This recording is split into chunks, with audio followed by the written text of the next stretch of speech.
और जय Swaminarayan and a good evening as well. आज हम सब यहां आए हैं एक महोत्सव मनाने के लिए कि बीएपीएस स्वामीनारायण छात्रावास धुले को 25 साल पूरे हो रहे हैं और इस 25 साल की यात्रा में यहां से अनेक विद्यार्थी उत्तीर्ण होके गए हैं। अपना अभ्यास यहां प्राप्त करके अपनी कारकिर्दी बनाई है। अभ्यास यहां प्राप्त करके नौकरी धंधा करते करते अपने परिवार को सुखी किया है।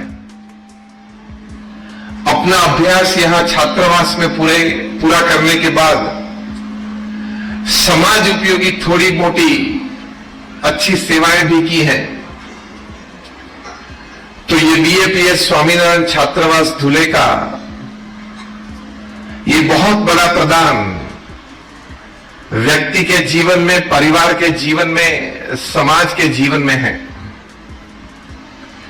25 साल से ये छात्रावास इस प्रकार की उत्तम समाज सेवा कर रहा है। ये आज उनका महोत्सव है। ये कोई स्थूल इमारत बीएपीएस छात्रावास धुले नहीं है, लेकिन एक जीवंत प्रेरणादायी स्रोत है, क्योंकि यहां से विद्यार्थियों ने सिर्फ अभ्यास नहीं पाया, संस्कार पाए, एक आदर्श नागरिक बनने का एक संकल्प पाया, एक अच्छे पारिवारिक सभ्य बनने का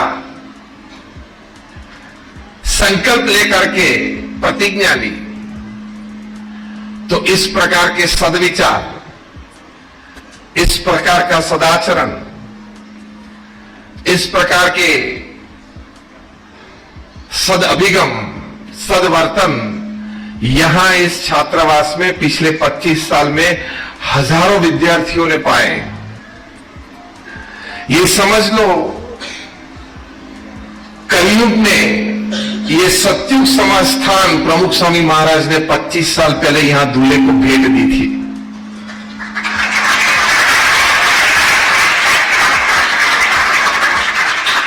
पच्चीस साल पहले प्रमुख स्वामी महाराज की दृष्टि में यह बात थी। आज महंत स्वामी महाराज के आशीर्वाद से यह बात चालू है।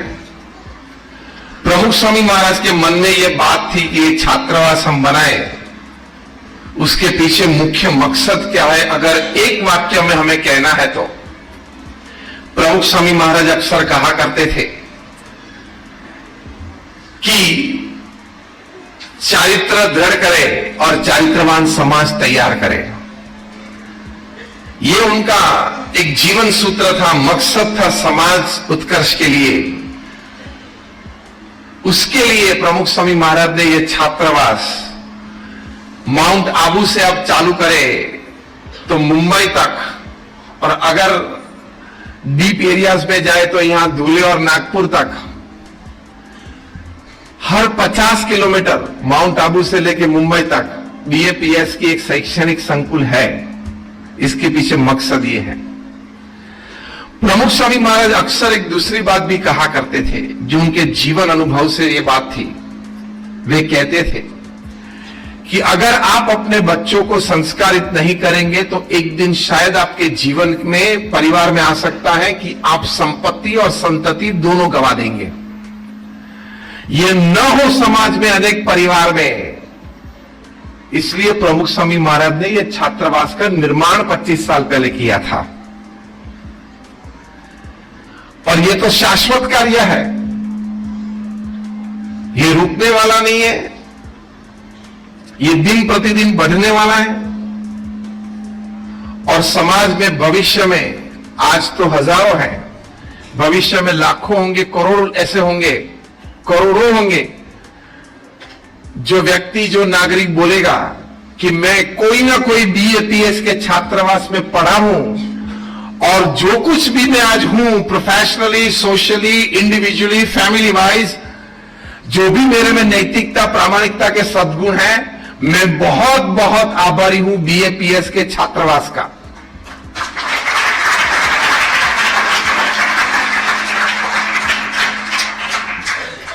ये बात आज आप सैकड़ों के मुख से सुन रहे हैं, हजारों के मुख से सुन रहे हैं, भविष्य में लाखों और करोड़ों लोग ये बोलेंगे।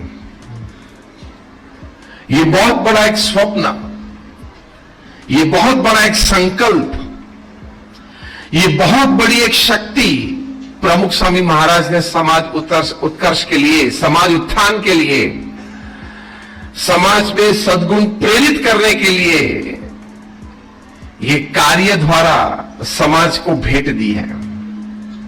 लगता है छोटा सा छात्रावास बीएपीएस धुले में, लेकिन हम तो हजारों को मिलते हैं देश परदेश में जो हमारे बीएपीएस के अनेक छात्रावास में पढ़े हैं। उस 4 साल, उस 5 साल के दौरान वे संत के संपर्क में रहे हैं।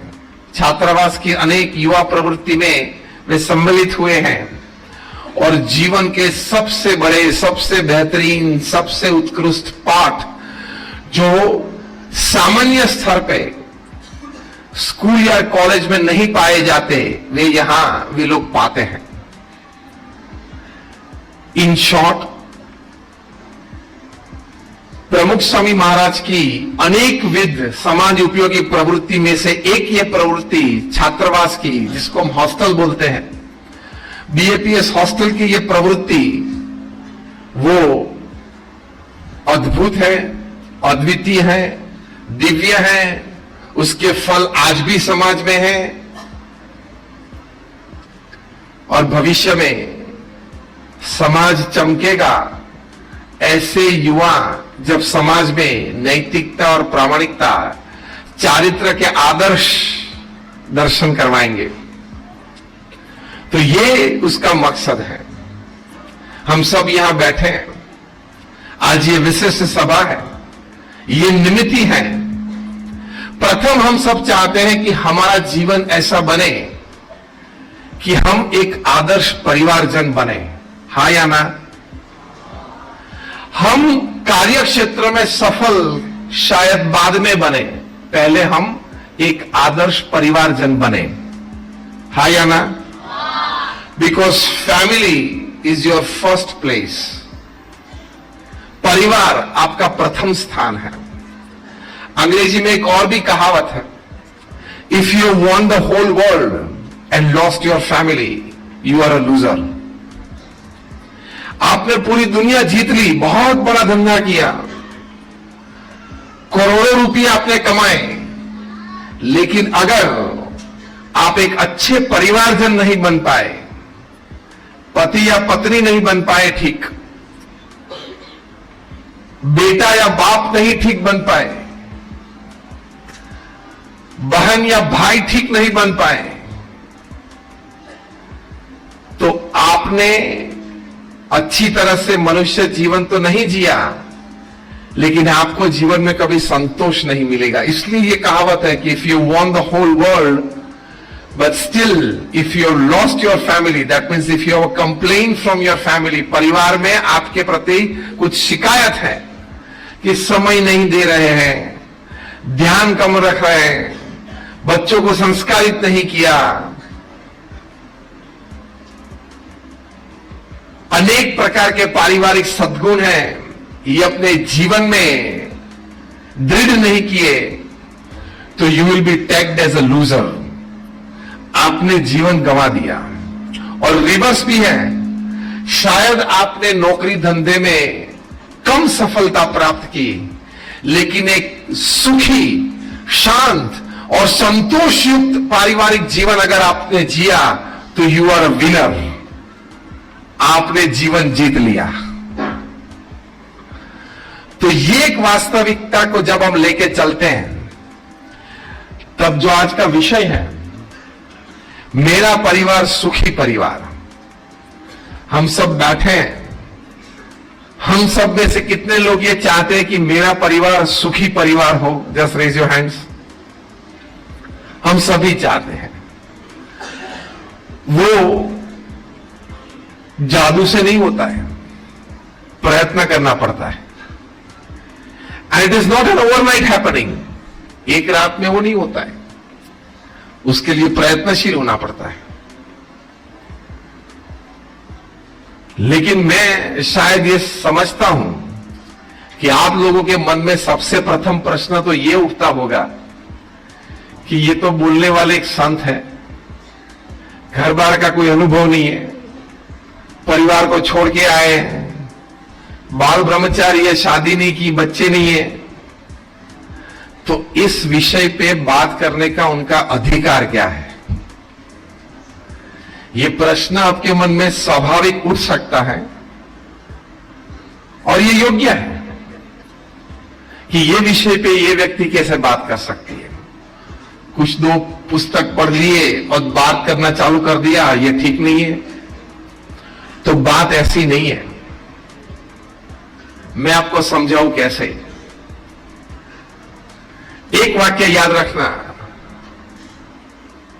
कई बार ऐसा होता है कि खेलने वाले से ज्यादा बाहर बैठे देखने वाला वो रमत को अच्छी तरह से पहचान सकता है।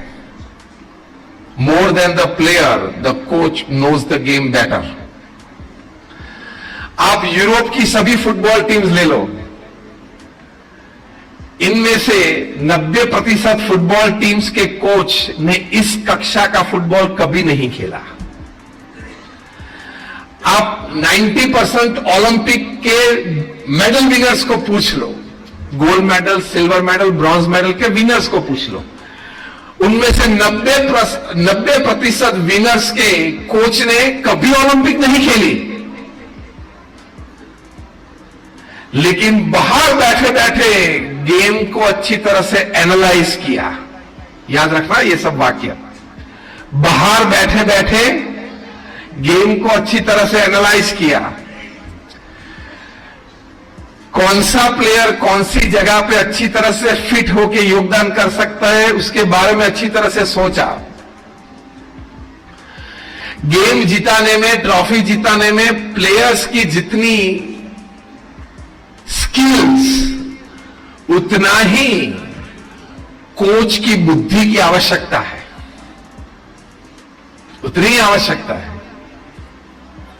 So sometimes more than the players who are playing in the midst of the ground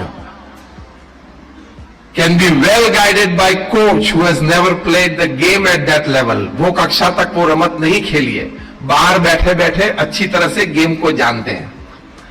उसी तरह हम भी बाहर बैठे बैठे ये संसार की गेम को अच्छी तरह से जानते हैं। आप सभी के घर में हमने इलेक्ट्रॉनिक बग रखे हैं ताकि आपके वार्तालाप हम सुन सके। आपके परिवार में जो संवाद होता है वो संवाद हम अच्छी तरह से सुन सके। ऐसे इलेक्ट्रॉनिक्स बग रख रहे हैं, चेक कर लेना। उसी अनुभव से हम बात करते हैं। $1 ट्रिलियन पुस्तक लिखा गया है। कोविड के वक्त मैंने ये पुस्तक पढ़ा। शीर्षक है $1 ट्रिलियन कोच। $1 मिलियन कोच नहीं,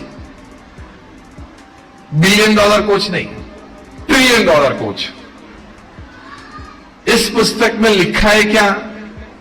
अब ध्यान से सुनना, मैं 5 वाक्य में आपको जिस्ट देता हूं। यह पुस्तक किस तरीके से एक फुटबॉलर ने, एक फुटबॉल कोच ने सिलिकॉन वैली में आईटी कंपनीज के मालिक और टॉप क्लास एग्जीक्यूटिव्स को ट्रेनिंग दी। और फुटबॉल और आईटी के बीच कोई संबंध दिखता है आपको? और आप किसी आईटी वाले को बोलेंगे कि आपको कोचिंग देने के लिए मैंने एक फुटबॉलर को हायर किया है, तो वो क्या बोलेगा? चाटा मारेगा आपको।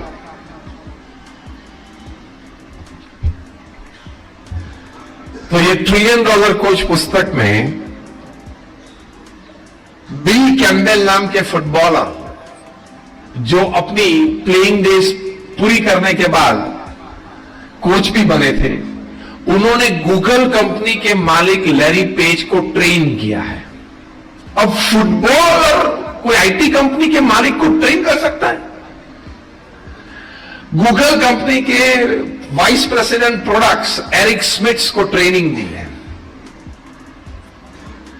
और एक बड़ी आईटी कंपनी के सीनियर एग्जीक्यूटिव जोनाथन रोजनबर्ग को बिल कैम्पबेल ने ट्रेनिंग दी है। अब हम सब यहां बैठे हैं, किसी के दिमाग में एक भी विचार आता है कि एक फुटबॉलर, एक रमतवीर आईटी कंपनी के एग्जीक्यूटिव्स को किस तरह से ट्रेनिंग दे सकता है और क्या सिखाता होगा? आईटी वाले को फुटबॉलर से क्या सीखना होता है?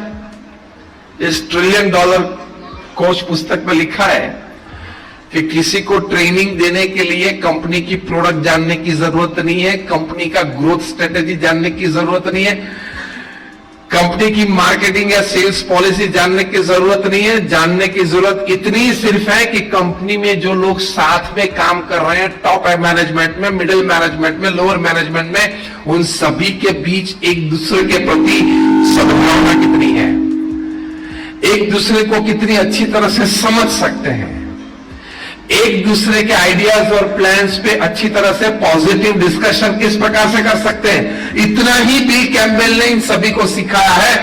फिर बोले कि ये अगर ठीक है तो बाकी की प्रोडक्ट में क्वालिटी, सेल्स और मार्केटिंग की पॉलिसी और ग्रोथ तो ऐसे ही बनेगा, बाय प्रोडक्ट में बनेगा। तो क्या सिखाया एक फुटबॉलर ने आईटी कंपनी को? कनेक्टिविटी सिखाई,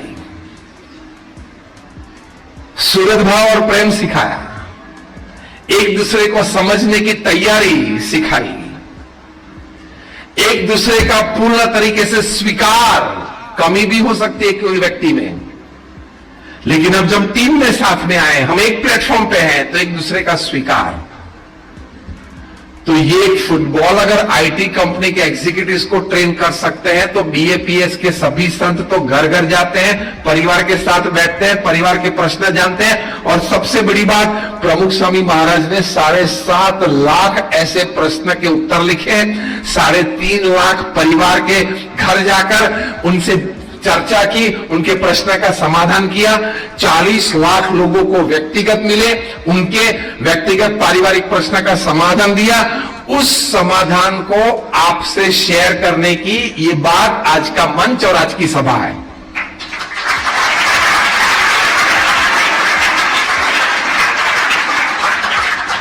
आईटी कंपनी के लिए फुटबॉलर तो आउटसाइडर है, आपके लिए हम आउटसाइडर नहीं है, घर घर जाते हैं।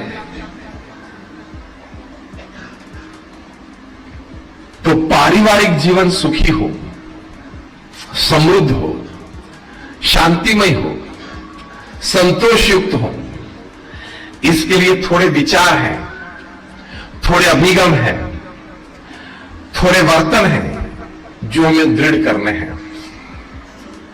देखो, आज 3 प्रकार के परिवार समाज में पाए जाते हैं। एक है जॉइंट फैमिली, 3 जनरेशन साथ में रहती है। उसका बहुत बड़ा लाभ है कि दादा दादी की गोद में पौत्र पौत्री बड़े होते हैं, संस्कार पाते हैं, रामायण महाभारत की कहानियां सुनते हैं। हम लोग यहां सभा में बैठे हैं, उसमें से कहीं ऐसे होंगे जिन्होंने अपने दादा दादी की गोद में बैठ के रामायण महाभारत सुनी है। उंगली ऊंची करें, देखो बहुत सारे हैं। अब दूसरा प्रश्न पूछता हूं, उसमें उंगली 50% कम हो जाएगी। प्रश्न यह है कि आपने वो परंपरा आगे चालू रखी फेथफुली? 50% नहीं, 90% उंगली नीचे हो गई। इसलिए आज का ये कार्यक्रम है कि आपने वो परंपरा चालू क्यों नहीं रखी? क्रिस्टियानो रोनाल्डो कौन है, वो आपका लड़का टीवी पे से माहिती प्राप्त कर लेगा। एलन मस्क कौन है, वो माहिती उसको मिल जाएगी। विराट कोहली और रोहित शर्मा कौन है, वो इंफॉर्मेशन उसको मिल जाएगी। लेकिन भगवान राम के चरित्र, भगवान कृष्ण के चरित्र, भगवान स्वामीनारायण के चरित्र, आज प्रमुख स्वामी महाराज जैसे महान संत इस पृथ्वी पे हुए, क्या कार्य किया, क्या जीवन जिया, वो आपको सिखाना पड़ेगा। क्योंकि ये सेक्युलरिज्म के बहाने आपको मतलब आपके बच्चों को स्कूल में ग गणपति का नहीं पढ़ाया जा सकता, ग गधे का चलेगा, ग गणपति का नहीं चलेगा, इसलिए 25 साल के बाद वो ग जैसा बनेगा।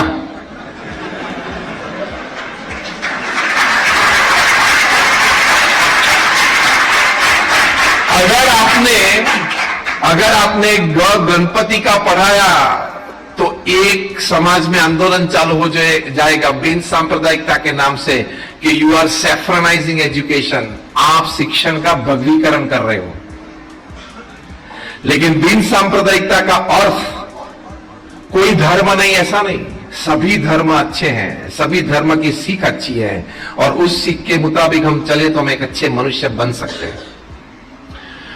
तो ये स्कूल्स जिम्मेदारी नहीं लेती है, नहीं ले सकेगी। एजुकेशन सिस्टम एनईपी आएगी, अमल में आएगी, तब ऐसी बहुत सारी बातें सीखने को मिलेगी। वैसे आपको पता नहीं होगा शायद आप कितने लोगों को कि एनईपी में ये प्रावधान है कि 10% प्रोफेसर्स आप आध्यात्मिक व्यक्ति को भी रख सकते हो। मतलब एनईपी के प्रावधान में अब भविष्य में स्कूल और कॉलेज में संत भी आपके लेक्चर्स लेने आएंगे ताकि परंपरा और संस्कृति आपको पता चले। तो ये जॉइंट फैमिली का लाभ है। दूसरे प्रकार का परिवार है न्यूक्लियर फैमिली। न्यूक्लियर मतलब हम एटम को पढ़े, एक प्रोटॉन होता है, इलेक्ट्रॉन होता है, न्यूट्रॉन होता है। प्रोटॉन को पॉजिटिव चार्ज होता है, अपने ऑर्बिट में घूमता है, इलेक्ट्रॉन को नेगेटिव चार्ज होता है, अपने ऑर्बिट में घूमता है। दोनों कभी मिलते नहीं है, अपने अपने ऑर्बिट में होते हैं। बेचारा छोटा सा न्यूट्रॉन बीच में बैठा होता है, उसके पास कोई चार्ज कोई मूवमेंट नहीं होता है, उसको एटम बोलते हैं। ठीक है, पढ़े हम सब। तो न्यूक्लियर फैमिली मतलब क्या? पिताजी प्रोटॉन पॉजिटिव चार्ज, बिजनेस अपनी ऑर्बिट में घूमते हैं। माता इलेक्ट्रॉन, उसके पास अपना चार्ज होता है, वो सोशलाइजिंग और किटी पार्टी में घूमती है। और बेचारा छोटा सा लड़का न्यूट्रॉन, कोई चार्ज नहीं, कोई अथॉरिटी नहीं, कोई मूवमेंट, बीच में बैठा बैठा देखता है, प्रोटॉन घूमता है, न्यूट्रॉन इलेक्ट्रॉन घूमता है, कोई नजदीक नहीं आता और मैं भी नजदीक नहीं जा सकता। इसको बोलते हैं न्यूक्लियर फैमिली, जो ज्यादातर आज बड़े शहरों में और इवन टाउन्स में पाए जाते हैं। कोई बार स्पेस कंस्ट्रेंट होते हैं, हम समझ सकते हैं, लेकिन रिश्तेदारी में तो ये इफेक्टिव नहीं आना चाहिए। तीसरे प्रकार का फैमिली पिछले 25 साल में चालू हुए हैं। तीसरे प्रकार के परिवार, उसको क्या बोलते हैं? Wired family.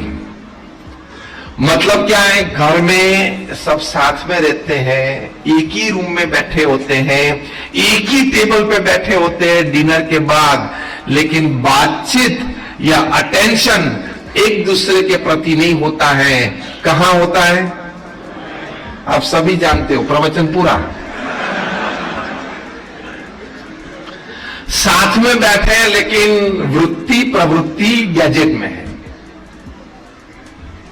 I want to ask you a very simple question, और मेरा प्रश्न यह है कि आपके खून का सगा, मतलब आपका परिवारजन डाइनिंग टेबल पे 2 फीट दूर आपके साथ बैठा है, वो आपके लिए ज्यादा इंपॉर्टेंट है या उस समय पे 200 मील दूर किसी ने 200 मील दूर से किसी ने आपको अपने समय पे फोन किया है, उसका फोन उठाना और उसके साथ बात करना, दोनों में से कौन इंपॉर्टेंट ज्यादा है आपके लिए? जोर से बोले, और एक बार बोले। उस तरफ से कुछ आवाज नहीं आ रहा है, बीच में सब बड़े बैठे हैं, आपको पूछ रहा हूं, बोले हु इज इंपॉर्टेंट? मैं जो शब्द प्रयोग करता हूं, फैमिली इज इंपॉर्टेंट और द कॉलर इज इंपॉर्टेंट। जो फैमिली इंपॉर्टेंट बोलते हैं वो उंगली ऊंचा करें। जो बोलते हैं that collar is important to me than the family, वो उंगली ऊंची करें। करेगा तो कहे सही, कोई मर जाएगा अभी ये सभा में।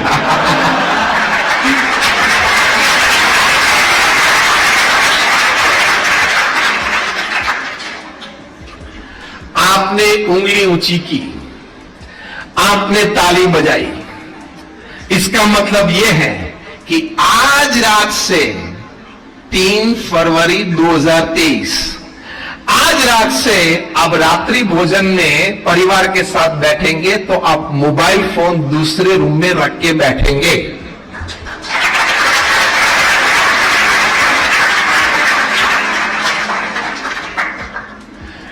जितनी ताकत से, जितनी उम्मीद से आपने तालियां बजाई हैं, उतनी ही शक्ति से आप ये प्रतिज्ञा लेके ये कार्य करना। It is your family time. It is your dinner time with your family. Your family is more important to you than somebody calling, than checking your WhatsApp. अगर आपने फैमिली टाइम पे मोबाइल हाथ में लिया तो आप पे मैं आक्षेप डालने में लेश मात्र भी कम नहीं उतरूंगा कि आपके लिए आपके परिवारजन कम है और कोई अननोन कॉलर या डिस्टेंट फ्रेंड या कोई बिजनेस टॉक या कोई चालू व्हाट्सएप चेक करना ज्यादा इंपॉर्टेंट है। Leave the life of principles. सिद्धांत और मूल्य जीवन में अगत्य के होते हैं। तो ठीक है, ये बात सुखी परिवार के लिए, समृद्ध परिवार के लिए प्रथम ये बात है कि आप रात्रि भोजन के वक्त परिवार के साथ बैठेंगे और उस वक्त आपके हाथ में मोबाइल नहीं रहेगा। उंगली ऊंची करे जो ये प्रतिज्ञा लेते हैं। सभी ने ली है और आप सबको पता है ना कि आपके परिवारजन इस सभा में बैठे हैं। आपने उंगली ऊंची की है, आपको पता है कि आपके परिवारजन बैठे और आपके परिवारजन ने खुद तो उंगली ऊंची की है, लेकिन मेरे लड़के ने भी उंगली ऊंची की है, वो देख भी लिया है।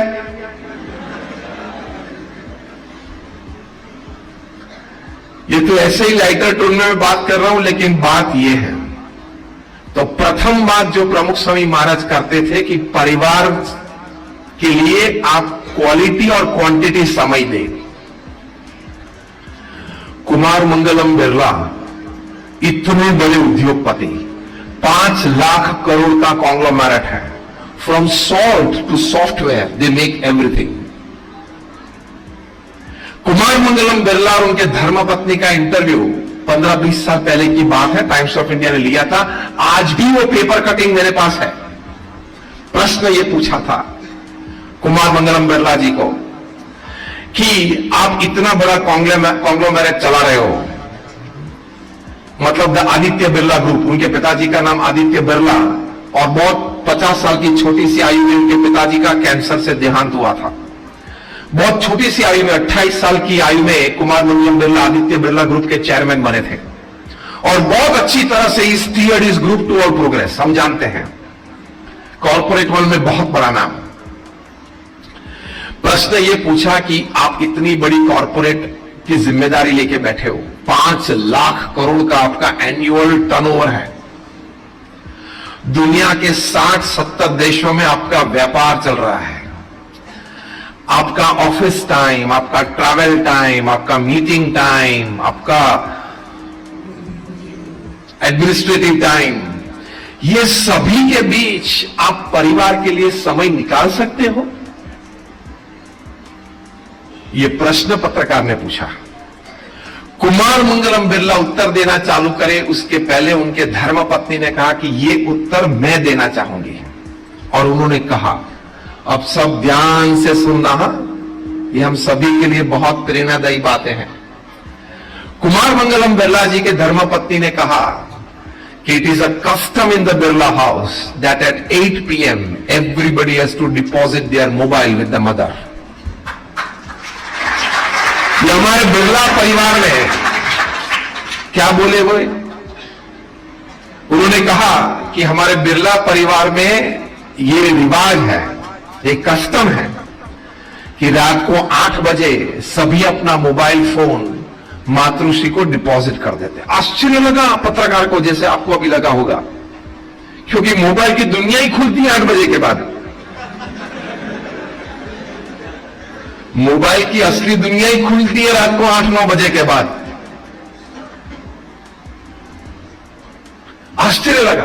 तो पत्रकार ने पूछा, what do you do after that? उसके बाद आप क्या करते हो? जैसे मोबाइल के बिना हम समय नहीं निकाल सकते। वैसे है तो सही है बात, अगर आपके हाथ में से मोबाइल ले ले, आधी दुनिया एक हफ्ते में पागल हो जाएगी। और उससे भी ज्यादा रात को 9 बजे के बाद, रात्रि भोजन के बाद अगर हमारे हाथ में से मोबाइल ले ले तो हम क्या करें, कहां जाएं, ये टेंशन में आ जाएंगे। This gadget is made to serve you, the reverse has happened, you become the slaves of this gadget. दूसरा प्रश्न पूछा, उसके बाद 8 बजे सब रात्रि भोजन के लिए टेबल पे आ जाते हैं, पौने घंटे तक भोजन चलता है, बातें करते हैं। पौने घंटे के बाद 8:45 से 9:30 तक वहीं सब बैठे रहते हैं, बातें करते हैं, इतिहास की बात करते थे। पारिवारिक कोई प्रसंग आता है, उसकी कोई प्लानिंग की चर्चा करते हैं। हमारे पूर्वज के क्या कार्य थे, ये नई पीढ़ी को हम सुनाते हैं। कभी श्रीमद् भगवत गीता के भी हम पाठ करते हैं। ये सभी बातें उन्होंने बताई। फिर 9:30 बजे अपना अपना मोबाइल सभी को वापस मिलता है। पत्रकार ने पूछा कि इवन कुमार मंगलम बिरला हिमसेल्फ, कुमार मंगलम बिरला खुद भी ये अनुशासन में रहते हैं? उनके धर्मपत्नी ने कहा हां, रात को 8 से 9:30 बजे it's family time, nothing else, no disturbances, no attractions, no other activity. That is life live, that is family life.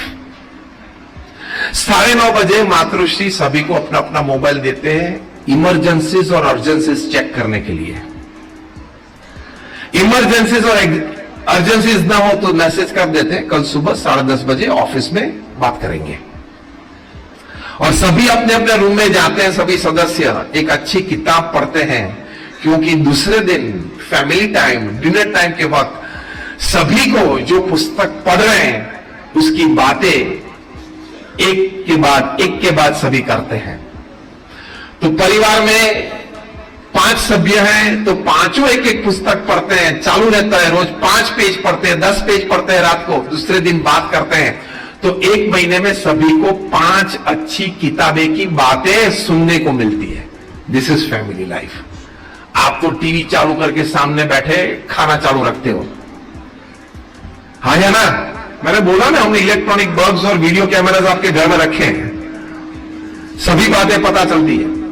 It is foolishness, you have not understood human life and hardly and बेयरली understood family life. ये मूर्खता है। परिवार भगवान की design है।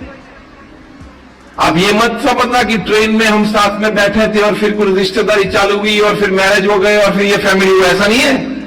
Everything is design. आपके पूर्व कर्म अनुसार प्रारब्ध का गठन होता है।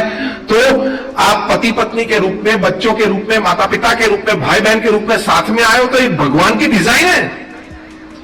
प्रमुख स्वामी महाराज ये बात अक्सर करते थे कि भगवान की कृपा से हम लोग परिवार में परिवारजन के रूप में साथ में आए, तो वो निभाना, वो दिव्यता, वो डिविनिटी सस्टेन करना, वो हमारी जिम्मेदारी लगती है।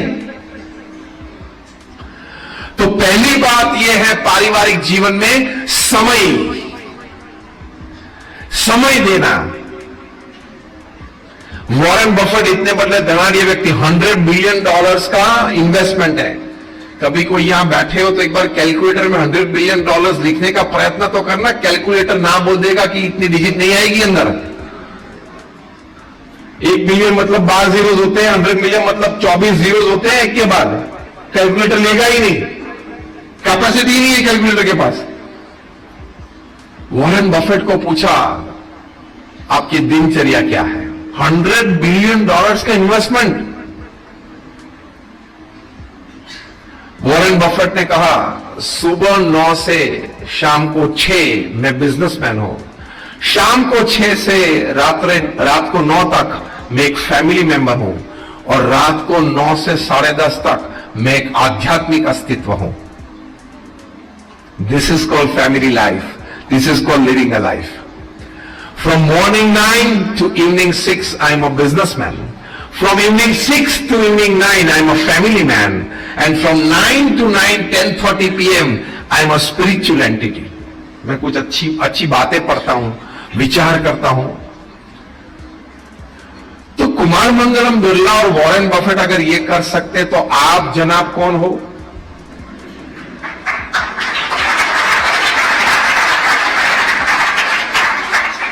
देशी भाषा में आप कौन सी खेत की मूली हो?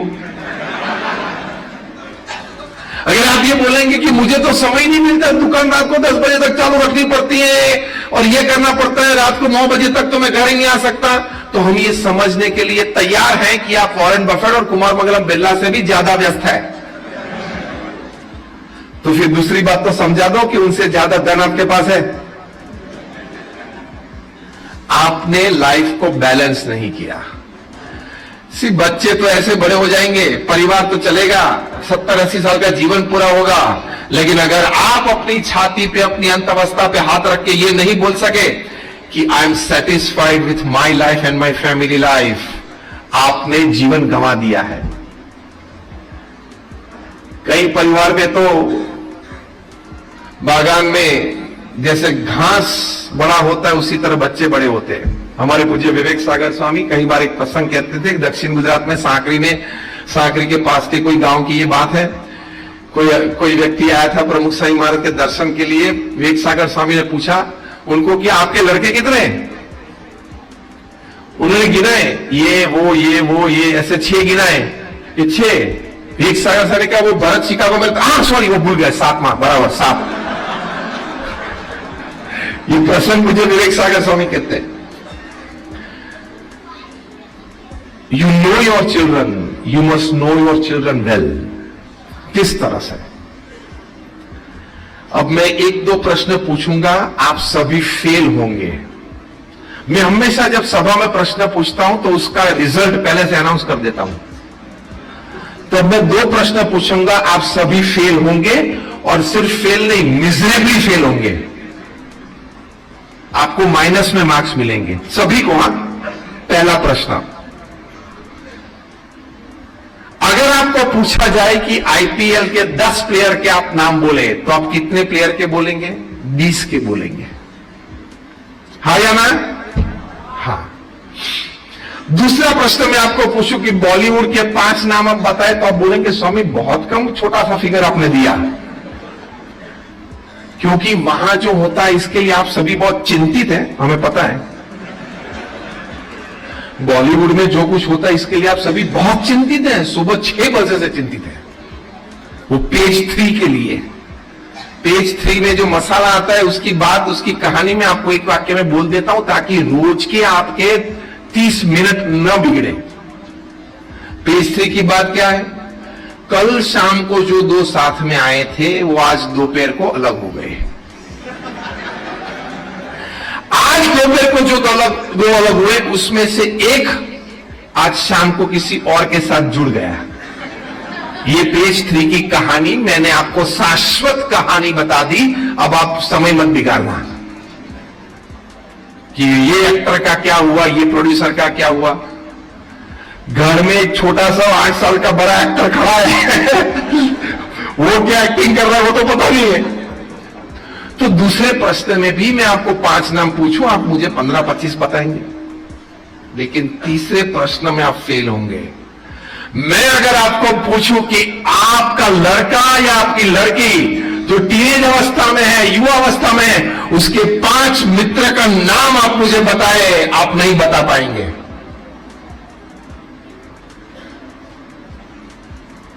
यस और नो? तो ये क्या परिवार जिन्नात है? ये परिवार चलाते हैं इस तरह से? आईपीएल के 25 नाम याद है, बॉलीवुड के 50 नाम याद है, और आपके बच्चों के 5 मित्र का नाम याद नहीं है। बच्चे का भविष्य का घड़न उस संघ से होने वाला है। वो उनके मित्र कौन है, किस प्रकार के पारिवारिक संस्कार लेके आते हैं, संग सोबत में क्या बातें करते हैं, क्या आदतें आपके बच्चों के जीवन में डालते हैं, वो तो आप जानते नहीं है। और फिर बोलते हैं कि मैं पिता हूं, मेरे 2 लड़के पढ़ते हैं, एक लड़का एक लड़की है। इंजीनियरिंग में लड़का पढ़ता है, लड़की फार्मेसी में पढ़ती है, दोनों अच्छे ग्रेजुएट हो जाएंगे। मेरे विचार है कि मास्टर्स के लिए मैं अमेरिका भेजूंगा। क्या धूल?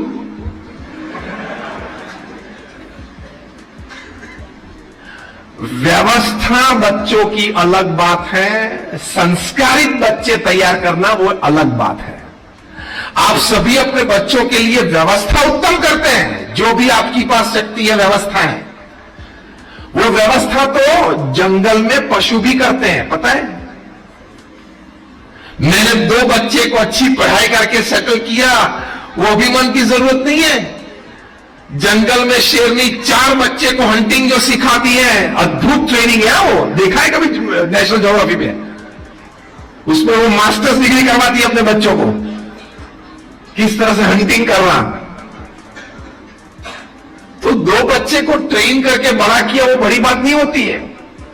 उसको संस्कार दिए, उसको मूल्यनिष्ठ जीवन सिखाया, समाज उपयोगी उसके विचार और वर्तन है, प्रवृत्ति है, वो आपने उसमें प्रेरित की। वो देश का एक बड़ा अच्छा नागरिक बना और साथ साथ भगवान का भक्त भी अच्छा बना। ये so make him a smart professional, make him a great human being and make him an ideal devotee of God. ये सभी प्रकार के संस्कार का सिंचन आपने अपने बच्चों में किया तो पारिवारिक जीवन है, तो आपका पारिवारिक जीवन सुखी रहेगा।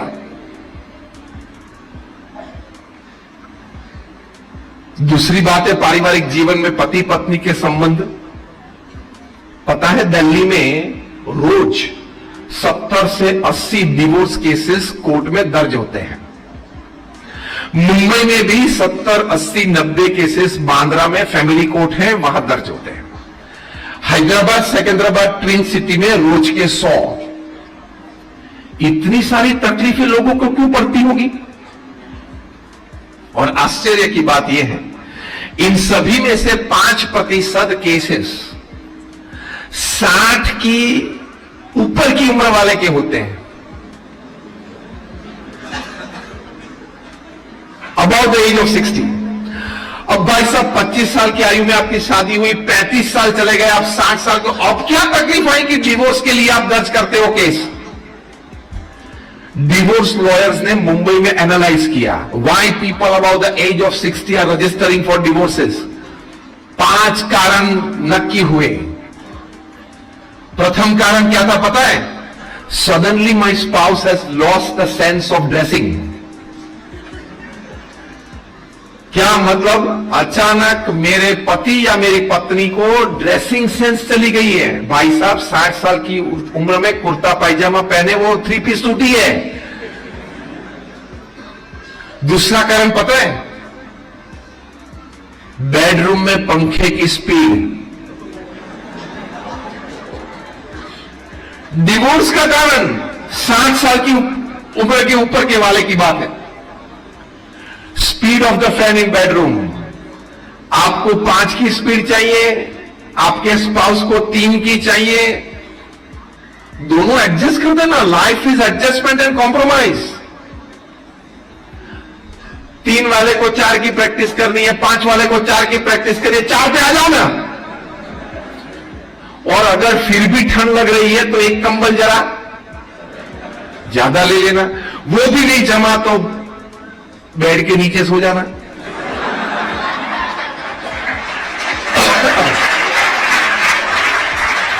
ये तो मैं हंसते हंसते बात कर रहा हूं। कहने की बात यह है कि एडजस्टमेंट एंड कॉम्प्रोमाइज वो पारिवारिक जीवन है। सुखी पारिवारिक जीवन के लिए एडजस्टमेंट एंड कॉम्प्रोमाइज बहुत जरूरी है। आप में से सभा में मैं यह प्रश्न पूछूंगा, एक भी व्यक्ति उंगली ऊंची नहीं करेगा। प्रश्न यह है कि आप में से कोई ऐसे बैठे हो जो दावे के साथ कह सको कि आज तक मेरे परिवार में जो मैंने चाहा वही हुआ है।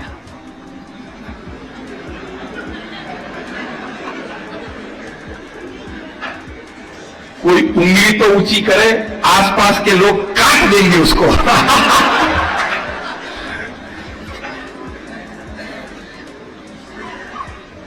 Life is adjustment and compromise. Adjustment कर लेना, कॉम्प्रोमाइज कर लेना, एक्सेप्ट कर लेना। कितना समय अभी बाकी है? एडजस्टमेंट और कॉम्प्रोमाइज कर लेना। एक अच्छा प्रसंग आपको सुनाना चाहता हूं। एक कपल को 50 साल पूरे हुए, एनिवर्सरी 50th एनिवर्सरी, दोनों की आयु थी 75, 78 होगी। 50 साल शादी के पूरे हुए।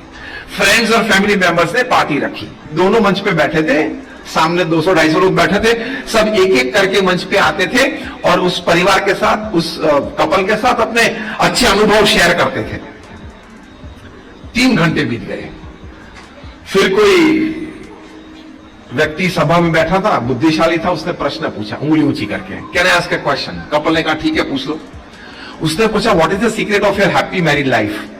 सुखी पारिवारिक जीवन, सुखी शादी जीवन का रहस्य आपका क्या है, वो आप बताए। 50 साल तक आप साथ में रहे। देखो एडजेक्टिव यूज किया था, सुखी जीवन। सिर्फ 50 साल साथ में रहना नहीं था। वो हस्बैंड के सामने ये माइक था, उनकी वाइफ ने खींच लिया माइक और बोले कि इसका उत्तर मैं देना चाहूंगी। और वो हस्बैंड के चेहरे पे कुछ फर्क नहीं पड़ा, फेशियल एक्सप्रेशन में, बॉडी लैंग्वेज में, तो 50% उत्तर तो ये एक्शन में से मिल गया। किस तरह से चला होगा ये 50 साल, ये 50 साल किस तरह से चले होंगे ये पता चला। फिर कुछ उन्होंने बातें की। फिर ये हस्बैंड, ये भाई साहब ने माइक लिया और बोला कि रहस्य सिंपल है, मोस्ट इंपॉर्टेंट डिसीजन है वो मैं लेता हूं, वाइफ को हाँ बोलना ही पड़ता है, नो आर्ग्यूमेंट। और जो लेस इंपॉर्टेंट डिसीजन है वाइफ लेती है, मैं बोल देता हूं कर ले। इस तरह से हम सुखी 50 साल साथ में रहे। देखो आप सभी के चेहरे पे आश्चर्य है, ऐसे चलता नहीं है कभी कि मोस्ट इंपॉर्टेंट डिसीजंस मैं लूं और वाइफ को नो आर्ग्यूमेंट, नो सजेशंस, हाँ ही बोलना पड़ता है। लेकिन फिर भी एक इंटेलिजेंट आदमी बैठा था, वो दूल्हे का था। उसने हाथ ऊंचा किया कि मुझे और इस प्रश्न के बारे में एक और प्रश्न पूछना है। ठीक है पूछ लो। उसने पूछा कि अगर आपको दिक्कत नहीं है तो आप मोस्ट इंपॉर्टेंट डिसीजंस जो आप हस्बैंड लेते हो, वाइफ को हाँ बोलना पड़ता है बिना आर्ग्यूमेंट, और लेस इंपॉर्टेंट डिसीजंस जो वाइफ लेती है हस्बैंड हाँ बोलता है, वो अगर आप कुछ 2-3 प्रैक्टिकल बात कर सकते हो क्या? उसने बोला हाँ। उसने बोला जो मेरी पत्नी लेस इंपॉर्टेंट डिसीजंस लेती है वो क्या है, कौन सा घर खरीदना है परिवार को रहने के लिए, इंटीरियर्स क्या करने हैं, कौन सी गाड़ी खरीदनी है, ईएमआई क्या भरना है, मेरी जो तनख्वाह होती है वो पूरे महीने में किस प्रकार के इसका उपयोग करना है, बच्चों को किस स्कूल में भेजना है, पिकनिक या ट्रैवल के लिए कौन से डेस्टिनेशन में जाना है, रिश्तेदारी में कहां किस प्रकार के संबंध कितने रखने हैं। हम जब नए कपड़े खरीदने के लिए जाते हैं तो सिलेक्शन भी वो करती है। मैं रोज दफ्तर जाता हूं तो कौन से कपड़े आज मुझे पहनने हैं वो भी वो सिलेक्ट करती है। ये सभी छोटे छोटे डिसीजंस पत्नी लेती है और मैं बोल देता हूं ठीक कर ले। आश्चर्य आप सभी का बढ़ गया? किस बात का? भूपेश भाई किस बात का आश्चर्य बढ़ा है? अब ये छोटे डिसीजंस हैं तो बड़े डिसीजंस जो भाई साहब लेते हो बचे क्या? पूछा कि अब कौन से बड़े, घर की बात आ गई, बच्चों की बात आ गई, पढ़ाई की बात आ गई, रिश्तेदारी की बात आ गई, बचे क्या? ये जनाब ने कहा रशिया ने यूक्रेन के साथ युद्ध किया वो ठीक है या गलत है? मैं बोलता हूं गलत है। पत्नी बोलती है आपकी बात सही है, गलत है, चाय पी लेते हैं।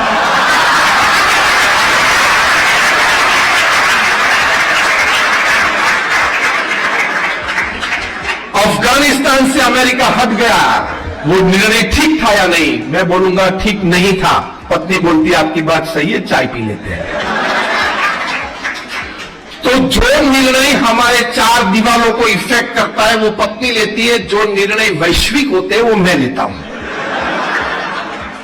इस तरह से हमारे 50 साल चले। आप कहीं के भी इस प्रकार के चले होंगे? सिंपल फॉर्मूला सिखाऊं आपको सुखी पारिवारिक जीवन के लिए। जब हम ये दूसरी बात कर रहे हैं, पहली बात बच्चों को समझ देना, संस्कार देना, ये हम सीखे। दूसरी बात पति पत्नी के संबंध के सीखे। उसमें ये बात है, चलो घर आपने 2 BHK 4 BHK या बंगला पसंद कर लिया, परिवार में साथ में सबने रह के पसंद किया कि ये घर ठीक है हम यहां रहेंगे। फिर इंटीरियर्स में पर्दे के कलर के लिए आप इन्वॉल्व मत होना। भूपेश भाई बात बरोबर है? इंटीरियर्स के पर्दे आपके धर्मपत्नी ने सिलेक्ट किए और एक दिन शाम को आप दफ्तर से वापस आए और पर्दे लग गए, आपने देखे और आपके धर्मपत्नी ने कहा कि पर्दे कैसे हैं, तो उत्तर क्या होने चाहिए? प्रवचन पूरा। उत्तर यह होना चाहिए excellent, superb, out of the world, what a selection. 50 साल खुश चलेंगे। मिनिमम एडवांटेज, दूसरे दिन दोपहर को 12 बजे गरम गरम रोटी थाली में आएगी। ये तो मैं हंसने के लिए थोड़ी लाइट बातें कर रहा हूं। कहने की बात यह है एडजस्टमेंट कर लेना। सिद्धांत क्या है? ये तो एक हंसी की छोटी सी मतलब आनंद के लिए मैंने बात की, लेकिन सिद्धांत क्या है इसके पीछे? कॉम्प्रोमाइज कर लेना, एडजस्टमेंट कर लेना, एक्सेप्टेंस से बात चलाना, तो पारिवारिक जीवन सुखी रहेगा। Never in the family I works, always in the family we works, WEV। और तीसरी और अंतिम बात, प्रमुख स्वामी महाराज जिनका जन्म शताब्दी महोत्सव में हमने मनाया, उनकी समाज के प्रति सबसे बड़ी भेंट आज से 100 साल के बाद, आज से 1000 साल के बाद, आज से 10,000 साल के बाद, आज से 1,00,000 साल के बाद भी पूरी दुनिया प्रमुख स्वामी महाराज को एक बात के लिए जो याद करेगी, वो बात है उन्होंने हर परिवार को सुखी होने के लिए घर सभा की बात की।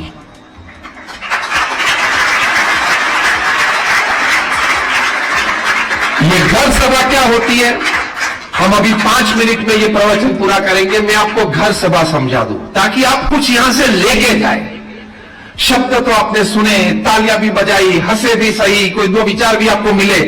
प्रैक्टिकली आपको क्या करना है इस सभा के बाद घर जाके, वो कुछ यहां से आप लेके जाए। तो आप सभी लोग इतना समय लेके यहां आए, 2-3 घंटा यहां बिताए, संत समागम किया, तो कुछ कॉन्क्रीट बात भी आपके हाथ में आनी चाहिए कि नहीं?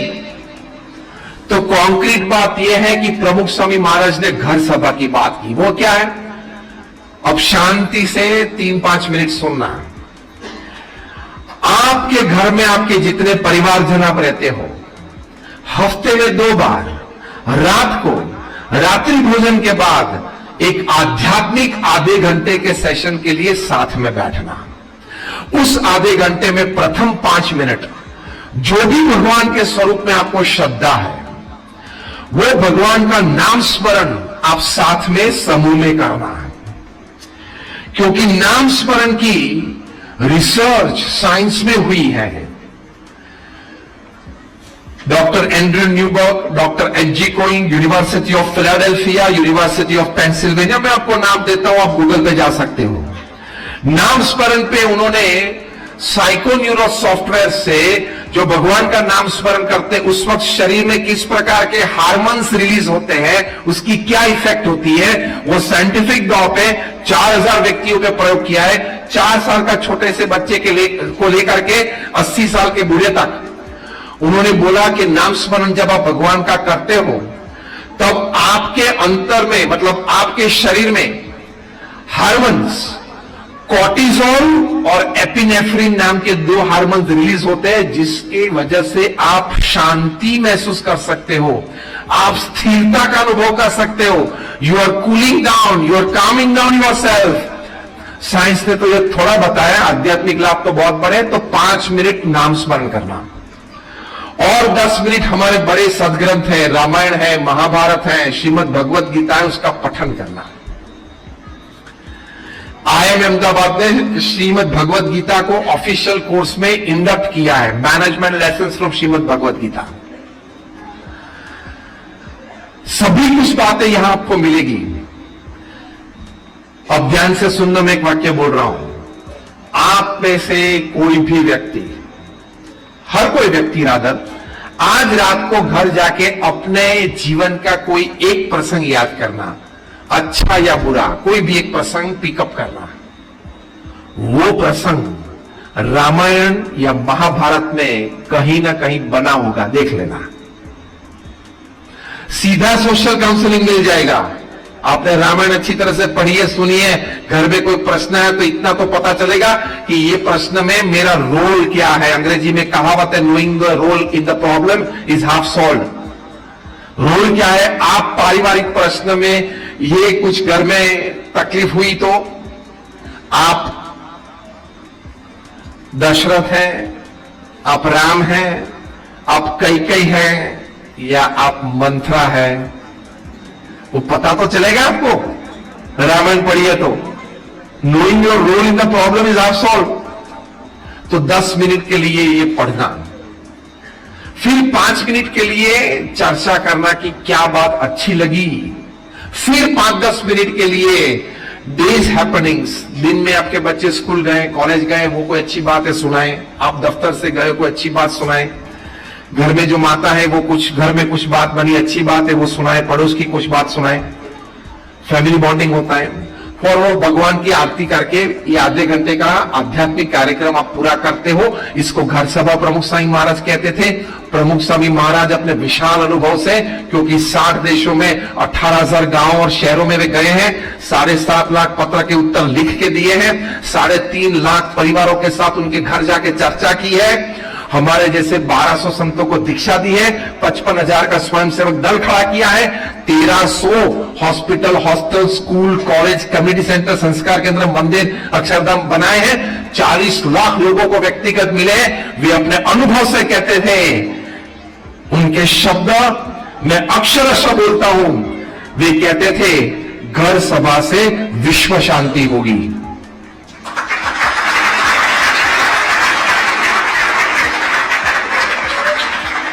यही बात डॉक्टर एपीजे अब्दुल कलाम ने ट्रांसेंडेंस बुक में लिखी और लॉन्च के वक्त बताई थी।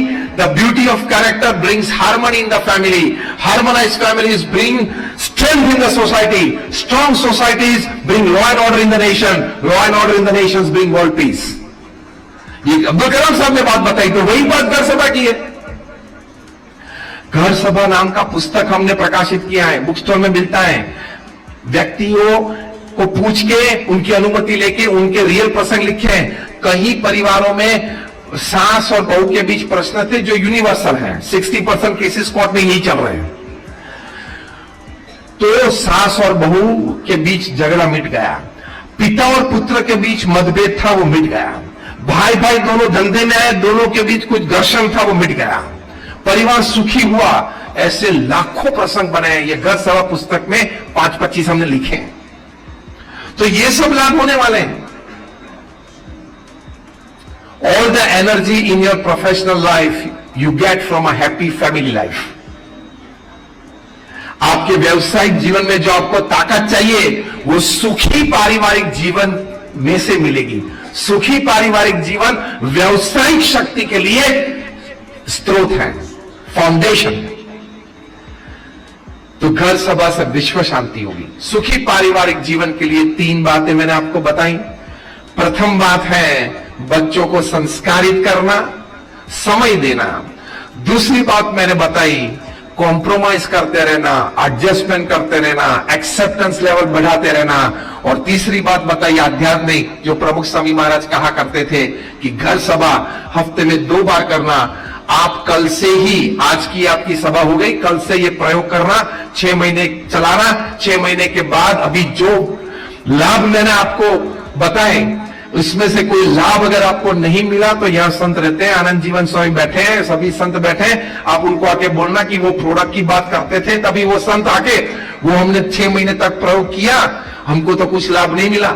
लेकिन हम दावे के साथ कह सकते हैं जैसे आपकी इंडस्ट्रियल प्रोडक्ट ISO प्रमाणित होती है, वैसे हमारी भी ये घर सभा की प्रोडक्ट ISO है, चलेगी मार्केट में, चिंता मत करना। वो ISO आपका होता है इंटरनेशनल स्टैंडर्ड ऑर्गेनाइजेशन। ये घर सभा हमारी ISO प्रोडक्ट है, international spiritual organisation, ISO product है हमारी। तो चलेगा। आप परिवार के रूप में सुखी होंगे, उससे हमें कोई स्वार्थ नहीं है, हमें कोई स्वार्थ नहीं है। लेकिन आप यहां इतना समय निकाल के प्रेम से, श्रद्धा से यहां आए हो, तो संत की जिम्मेदारी रहती है, जो अनादिकाल से है, कि संसार को शुद्ध, पवित्र और संसार के उत्कर्ष के लिए सही बातें, सच्ची बातें निस्वार्थ भाव से करें, तो वही भाव से आज हमने ये बात की है। आप सभी के लिए, आप सभी के परिवारजन के लिए हम भगवान स्वामीनारायण के चरणों में प्रार्थना करते हैं। हमारे गुरुहरि प्रमुख स्वामी महाराज और प्रगट गुरुहरि महंत स्वामी महाराज के चरणों में प्रार्थना करते हैं कि आप सभी परिवारजन बहुत सुखी रहे, शांत वातावरण घर में रहे, तरक्की अच्छी होती रहे और 90 साल की आयु में जब आपके अंतिम दिन चलते हो तब आप छाती पे हाथ रख के बोल सके कि yes, I live my life, मैंने अपना जीवन जिया। Thank you very much. आप सभी के लिए खूब खूब प्रार्थना।